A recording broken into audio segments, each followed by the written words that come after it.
Ci siamo collegati questa mattina con il senatore Giorgio Pisanò del Movimento Sociale Italiano, direttore del settimanale Il Candido e membro della Commissione parlamentare P2. È di questo argomento che col senatore Pisanò vogliamo parlare. Buongiorno senatore. Buongiorno Vicelio.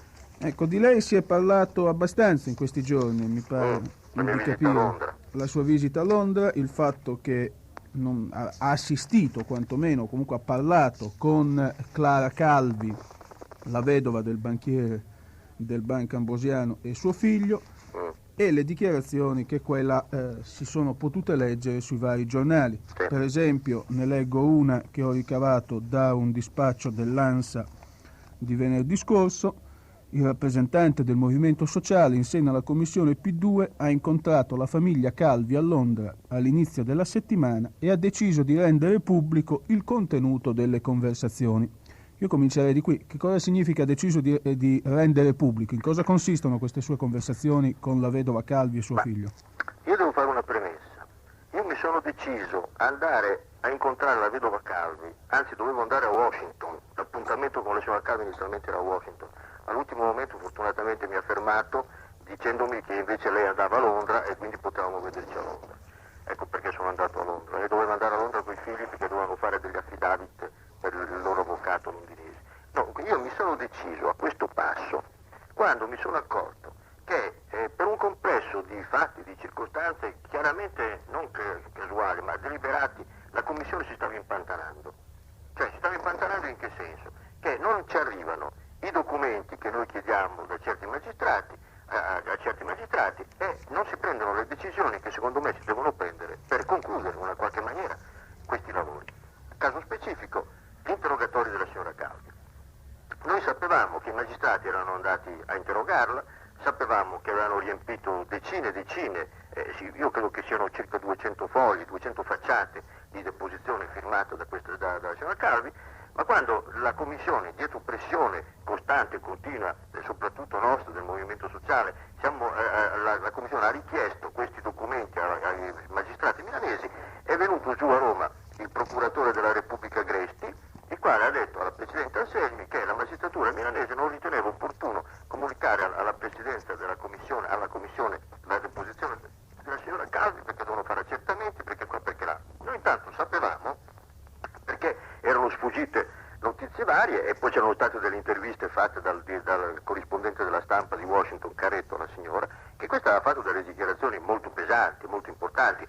E avevamo anche intuito per esempio che i socialisti ne erano al corrente, che anche molti democristiani erano al corrente. Ora dico io, al corrente soltanto coloro ai quali faceva comodo sapere certe cose e tutti gli altri niente. Allora a questo punto, visto che la Commissione non si muoveva, notare che io avevo chiesto alla Commissione già 3 mesi fa di andare a sentire la signora Calvi a Washington, dopo la morte del marito, perché supponevo, e non mi sbagliavo, che questa donna qualcosa avesse saputo in questi ultimi anni da suo marito, non fosse altro che per sentito dire.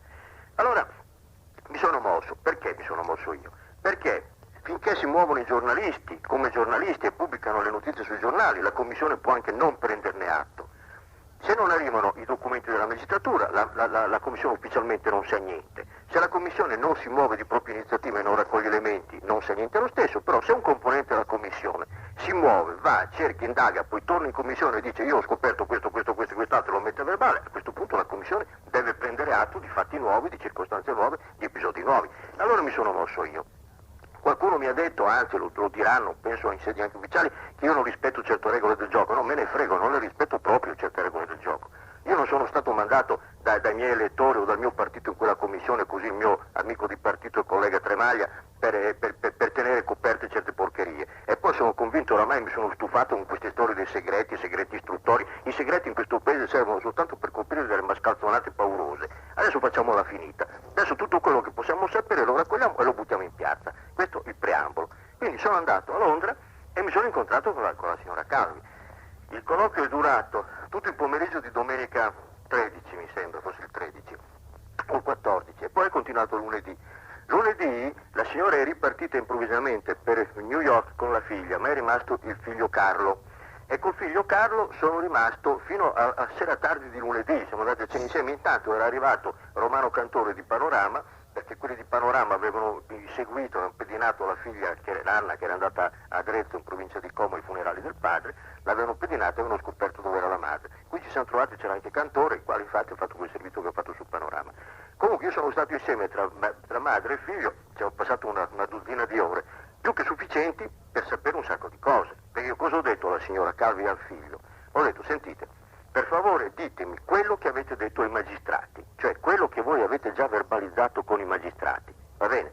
E così sono saltate fuori tante cose, il meglio, diremo così, il fiore delle cose sapute. Io poi l'ho detto in quella conferenza stampa, in quell'incontro con i giornalisti venerdì scorso.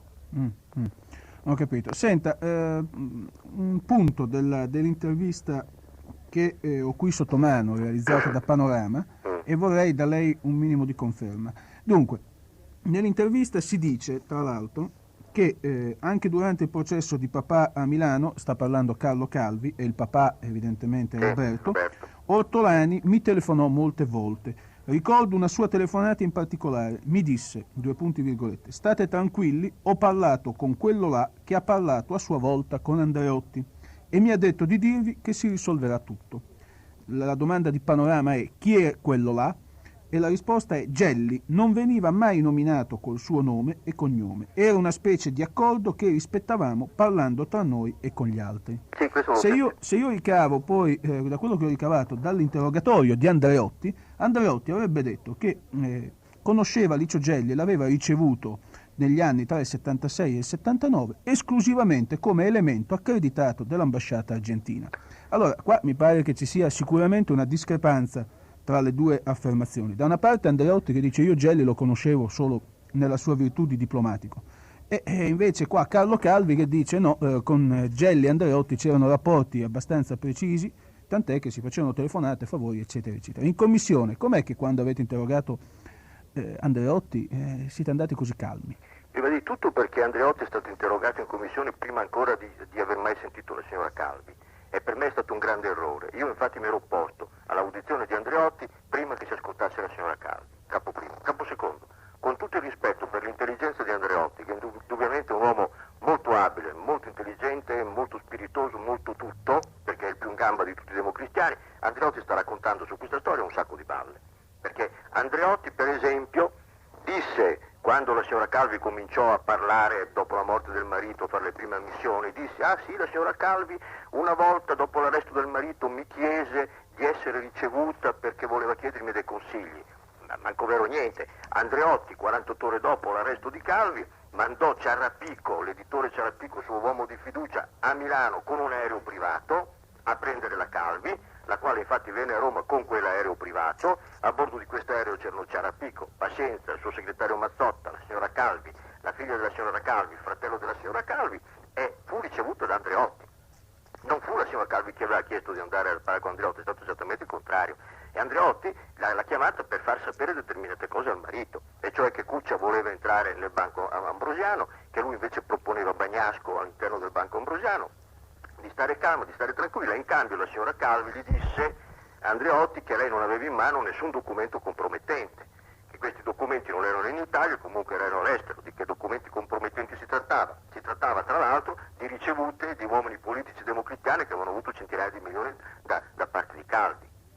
Allora possiamo dire che non è sbagliata la richiesta del commissario radicale di risentire Andreotti e di metterlo a confronto con Forlani, allora. Ma certo, ma io dico che a un certo punto bisogna, soltanto che non sarà possibile mettere a confronto anche Andreotti con la signora Calvi, non sarà possibile. Io devo dire anche una cosa: in questi giorni io ho letto le smentite che sono piovute, che stanno piovendo, tutti quanti poi tirano a far passare questa donna per matta. Questa donna non è matta manco per niente. Questa io dopo vorrei parlare con lei, perché c'è stato, non so se ha letto proprio ieri sul giornale di Montanelli, un cronista, Guido Paglia, che di solito è sempre abbastanza informato nelle cose siccome in io cui non ho scrive. peli sulla lingua, diciamo pure che Guido Paglia però fa molto quello che gli dice Claudio Martelli. Vabbè, questo lo dice lei. Io non ho elementi per dirlo. Però ha fatto questo parallelo tra le due vedove, no? La vedova More e la vedova Clara Calvi, entrambe vengono fatte passare per matte. Dopo... Non sono matte nessuna delle due. Su questo vorrei fare con lei alcune considerazioni. Allora ne parliamo dopo. Sì.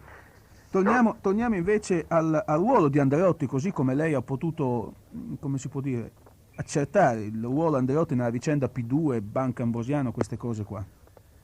Il ruolo di Andreotti per conto mio nella vicenda P2 è un ruolo abbastanza fondamentale, in quanto Gelli e Andreotti secondo me hanno agito quasi sempre all'unisono. Io non credo che Gelli abbia fatto molte iniziative, abbia preso molte iniziative senza che Andreotti lo sapesse.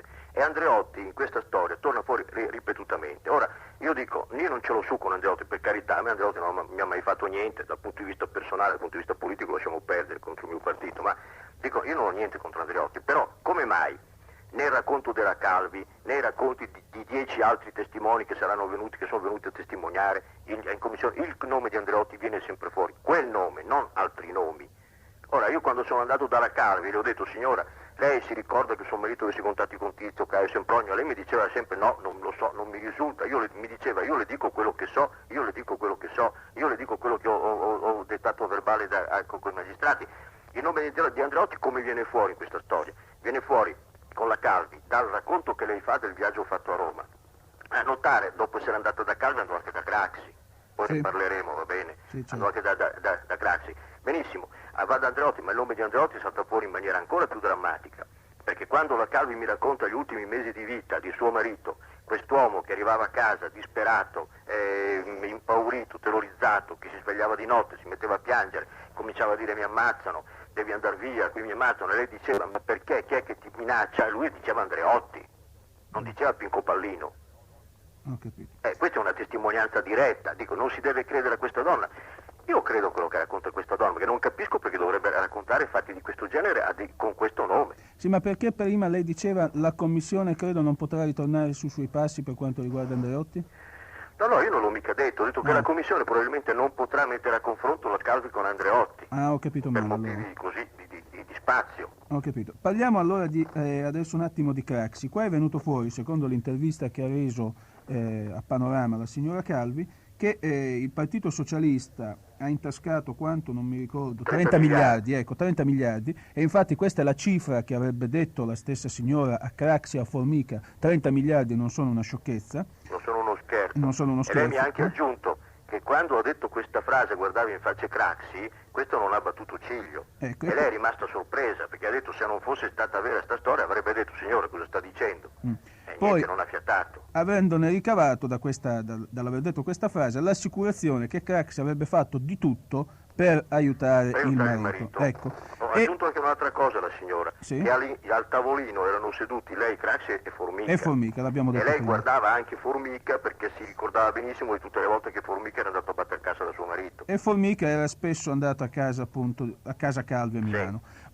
Poi dopo la signora Calvi aggiunge anche questo, una cosa che era stata ripetutamente smentita, vale a dire che il famoso conto protezione in una banca svizzera effettivamente risulta a Martelli, il quale attingeva per conto di Craxi e di Formica. Ora no, però, no? La signora ha detto questo, io so dell'esistenza del conto protezione e so che Martelli incassava i quattrini anche per conto di Craxi. Ora, a noi commissione cosa risulta? Risulta che il conto protezione effettivamente esiste. Sì, ma ecco, sentendo alcune voci che tra l'altro sono abbastanza incontrollate, per quel che posso averle appurate io, il conto protezione c'è, è intestato a un personaggio vicino a Craxi, però non è Martelli. No, tra l'altro lo stesso Martelli era riuscito tempo fa. No, Vecellio, non è così la faccenda. Allora, mi dica com'è. L'UBS, l'Unione Banche Svizzere, alle indagini della magistratura italiana ha risposto come segue, testualmente. E il conto protezione esiste, è un conto numerato, noi quindi non possiamo dire chi c'è dietro il conto perché non sappiamo chi è la persona fisica che poi va a tirare sui quattrini.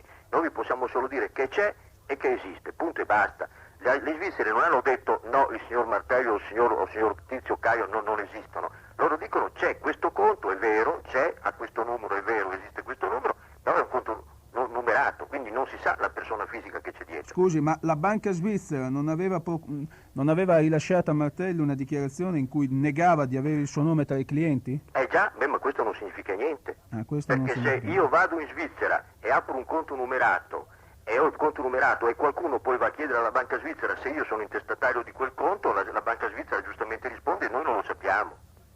Ma un conto è dire non lo so, un conto è dire non c'è. Già, lei dice, la banca dice non c'è. Se io ho un conto numerato, il mio nome non esiste tra i clienti. Finora si era capito in cui si diceva che aveva detto la banca svizzera che Martelli non c'entrava niente. No, Martelli ha una dichiarazione nella quale la banca svizzera dice: egregio signore, lei non risulta tra i nostri clienti. Ma non vuol dire niente.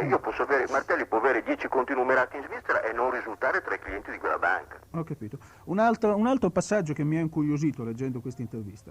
Un momento, sì, un momento, sì, un sì, momento, vediamo, un vediamo. Andiamo momento, avanti. momento, Vecellio, un D'accordo, momento. fermiamoci. No, pronto? Sì, ci siamo. No, c'è un'altra faccenda. Allora, quando noi abbiamo avuto quella risposta dalla banca svizzera, io che cosa ho chiesto? Ho chiesto di controllare sul conto dell'UBS, quel conto protezione, se risultavano veramente di 2 versamenti di 3 milioni e mezzo di dollari l'uno alle date segnate da Gelli. Però questa richiesta stranamente non è mai arrivata in Svizzera. Perché no, allora mi spieghi il viaggio di questa richiesta. È molto semplice, è una richiesta che deve passare per i canali ufficiali, deve partire dalla commissione, deve essere recapitata all'autorità giudiziaria svizzera, l'autorità giudiziaria svizzera deve richiedere ufficialmente all'UBS. Fatto sta che questa richiesta non è mai arrivata. Sì, ma ecco, la commissione l'ha fatta partire? La commissione l'ha fatta partire. Quindi non si è fermata alla commissione? Ma chi non sa cosa diavolo succede poi una volta fuori dai confini d'Italia. Non ci dimentichiamo che abbiamo un ministero degli esteri qui che è inquinato a metà da massoni e piduisti. Diciamo un po' le cose come stanno, porco cane, perché qui si diventa scemo a un certo punto con queste faccende. Il console generale d'Italia a Ginevra è un massone.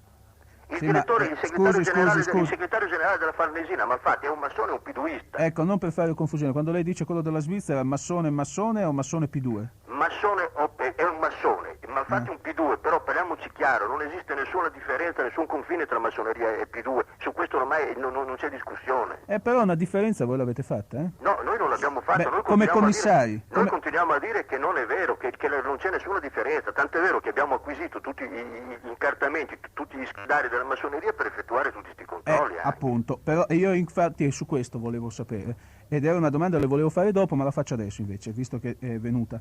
Voi avete acquisito tutti, i dossier dei massoni, perfetto. Tutte le schede. Perfetto, ma mentre quelli della P2 a un certo punto sono stati resi noti, perché quelli dell'altra massoneria sono ancora lì, e non si sa? Si potrebbe, non so, per assurdo pensare ci sono uomini della Democrazia Cristiana. Ma ci sarà chissà quanta gente, sono 16.000. Sentire, no, perché e com'è che non sono stati resi noti? No, c'è un fatto. Dunque, il primo motivo è che non hanno ancora finito tutta la fotocopiatura. La finiscono in questi giorni, in queste ore qui. Secondo, la Commissione deve decidere con votazione quali criteri seguire per la consultazione di questi schedari. Perché indiscutibilmente c'è anche un motivo un po' di riservatezza. No, non mi dica la riservatezza. Un momento, Vecellio, di riservatezza verso l'esterno. Per quelli di Licio Gelli non l'avete avuta. Ma non siamo stati noi come commissione a rendere noti quei nomi, è stato Forlani. Non è mica stata la commissione a rendere note le liste della P2. D'accordo, ma comunque sia, quelli di Licio, io adesso non sono portato a credere che i 900 rotti nomi non siano tutti 900 delinquenti, probabilmente ce ne saranno. Ma neanche 16.000 componenti la massoneria però, italiana. Come sono stati messi alla berlina i 900, mettiamo alla berlina anche gli altri. Mettiamo alla berlina, allora se vogliamo usare un'altra terminologia, noi abbiamo chiesto, io come al solito, e Tremaglia, abbiamo chiesto che vengano fatti dei controlli per appurare quanti senatori, quanti deputati, quanti magistrati, quanti alti funzionari dello Stato, quanti dirigenti bancari sono iscritti alla P2. Io voglio sapere di queste 5 categorie. Alla P2 è facile immaginare. No, voglio dire, mi scusi, sì, alla massoneria. E lei non ha nessuna idea? No, fino a questo momento non ne ho molte. Perché io penso che si possano trovare tutti i nomi di quei settori, per esempio, della Democrazia Cristiana che non sono stati trovati nella P2. Caro Vecellio, io aspetto solamente il momento, con ansia, il momento in cui posso buttarmi su queste schede. Non le ho viste ancora. Ho capito. Perché sono chiuse nell'ufficio della Presidente, Anselmi, ancora nessuno le ha viste. Cioè sigillate, chiuse, diciamo, in cassaforte. Finché non hanno finito di fare tutto questo lavoro di fotocopiatura. Potete stare tranquilli che quando avremo la maniera di mettere le mani sulla massoneria non sarò certo io che tengo i segreti sui nomi che ci sono dentro. E che tempi prevede? Non lo so, probabilmente se ne parla anche oggi di questa storia qua. Sì. Certo che ci sono delle resistenze enormi a un'operazione del genere. Perché circolano alcuni nomi vicino a De Mita, per esempio. No, francamente io non mi sento di fare nessun nome perché non ho visto nessuna scheda.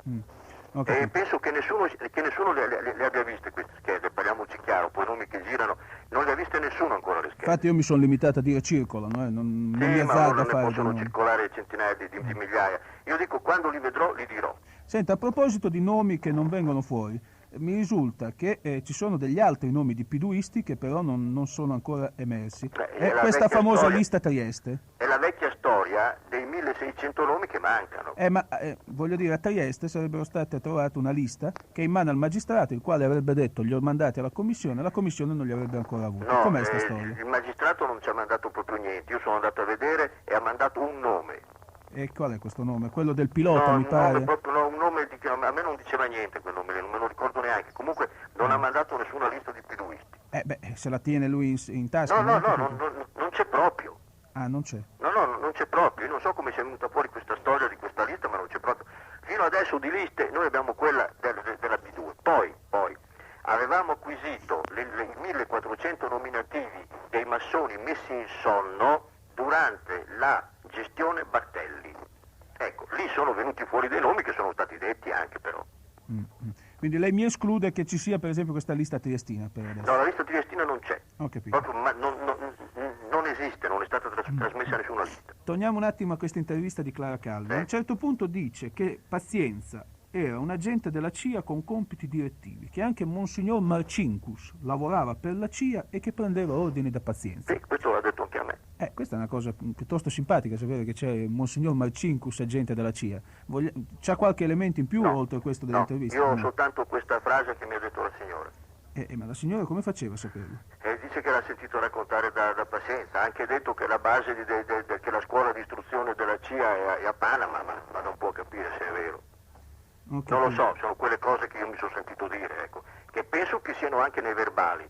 Ora noi questi verbali finalmente potremo leggerli perché la magistratura, dopo che io avevo fatto quella sparata, è stata costretta a inviarceli e sono arrivati. Ho capito. Sono arrivati, quindi io penso che fra oggi e domani potrò leggermi i verbali e riscontrare se la signora Calvi mi ha detto cose già verbalizzate o me ne ha dette anche di più. Poi la signora Calvi fa un accenno a questo singolare personaggio che risponde al nome di Federico D'Amato.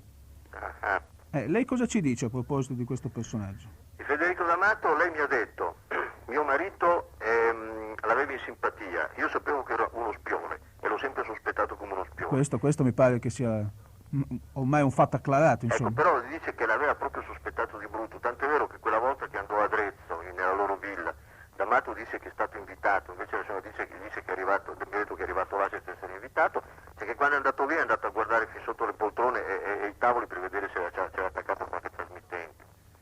Ma appunto, che ruolo ha giocato in tutta questa vicenda? Gliel'ha spiegato la signora Calvi? Pronto?